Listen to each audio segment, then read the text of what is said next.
Imagination को उसमें लगाता है और वह इस बात को सोचता है कि मैं उसे कैसे बनाऊं।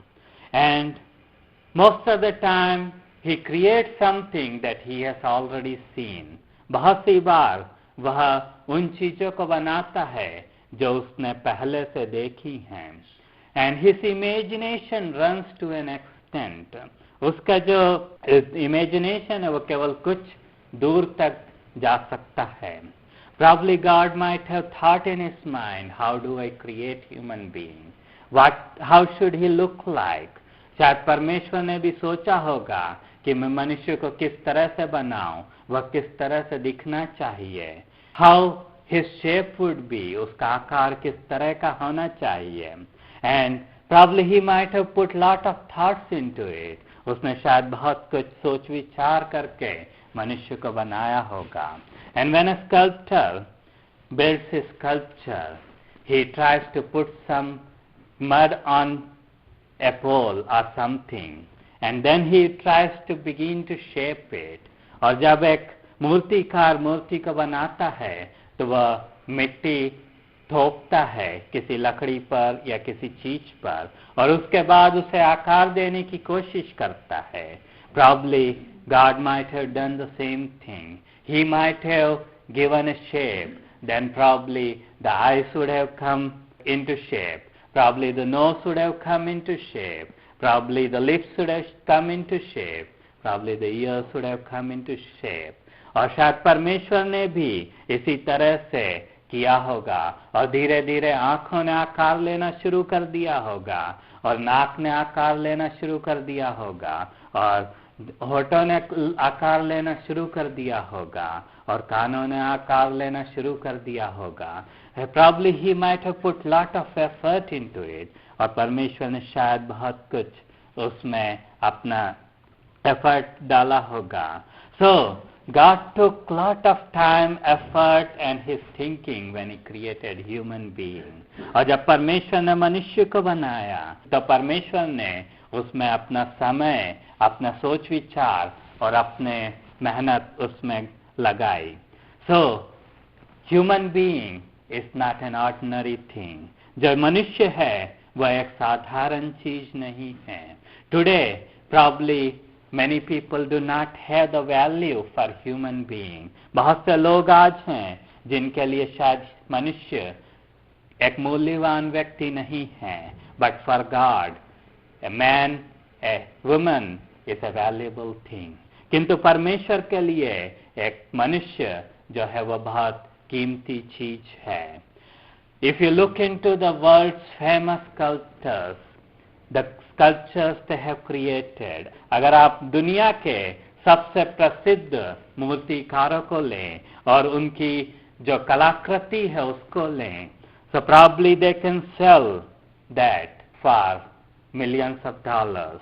और शायद वे अपनी कलाकृति को लाखों या करोड़ों रुपयों में बेच सकते हैं। Probably they create it to sell it. और वे इसलिए बनाते हैं कि उसे बेचकर पैसा बनाएं। But God did not create it to sell.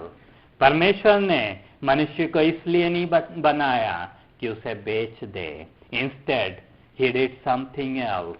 To save that human being when he fell in sin, he sent his only begotten son. किंतु परमेश्वर ने जब वह मनुष्य पाप कर कर पाप में गिर गया तो परमेश्वर ने अपने एकलौते पुत्र को भेज दिया उसे उस पाप से छुड़ाने के लिए। To redeem him from that sin, to bring him out of that sin, ताकि वह व्यक्ति पाप से छुटकारे को पा सके, ताकि उस व्यक्ति को पाप से बाहर निकाला जा सके। Think about it. A sculptor creates a sculpture to sell it, but God did not do it. इस बात को सोचकर देखिए, एक मूर्तिकार मूर्ति को बेचने के लिए बनाता है, किंतु परमेश्वर ने ऐसा नहीं किया। Instead, he gave his most precious thing to save humankind. किंतु परमेश्वर ने अपनी सबसे बहुमूल्य वस्तु को दे दिया ताकि वह मनुष्य को छुड़ा सके। Who was Lord Jesus Christ? His one word can create planets. प्रभु यीशु मसीह कौन थे? उनकी एक आवाज नक्षत्रों को बना सकती है. His one word can create mountains. उसका एक शब्द पर्वतों को बना सकता है. His word can do anything.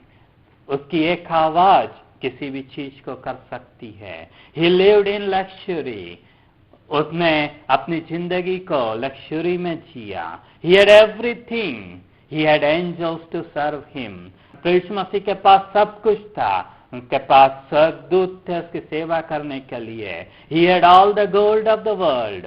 पूरी दुनिया का जो सोना उसका था. All the diamonds were his. जो कुछ भी हीरे और जवाहरात थे वो उसके थे. But he left everything. He came down into this world in a manger. किंतु प्रभु यीशु मसीह ने सब को छोड़कर एक चरनी में जन्म लिया. And he came down into this height को इस दुनिया में भेजते ताकि हम उस कुरूपता से बाहर निकल सकें. That's why Bible says God loved the world so much that he gave his only begotten son, that whosoever believes in him should not perish but have eternal life. इसीलिए बाइबल कहती है कि परमेश्वर ने अपने इकलौते पुत्र को दे दिया. उसने दुनिया से इतना प्रेम किया कि उसने अपने इकलौते पुत्र को दे दिया ताकि जो कोई उस पर विश्वास करे वह नाश न हो परंतु अनंत जीवन को पाए. Yes, the Lord Jesus Christ came into this world and he took birth in a manger. प्रभु यीशु मसीह इस दुनिया में आए. उन्होंने चरनी में जन्म लिया और उन्होंने हमारे छुड़ाने के लिए कार्य को किया. And he did everything to redeem us from the situation we are in. When somebody tells you that you have no value, let me tell you that's the biggest lie they tell you. अगर कोई व्यक्ति आपको कहता है कि आप बिल्कुल मूल्यवान नहीं हैं या आपकी कोई कीमत नहीं है, आप बिल्कुल बेकार हैं, तो आप इस बात को सोच लीजिए कि वह सबसे बड़ा झूठ है जो कुछ भी वो व्यक्ति आपसे कह रहा है.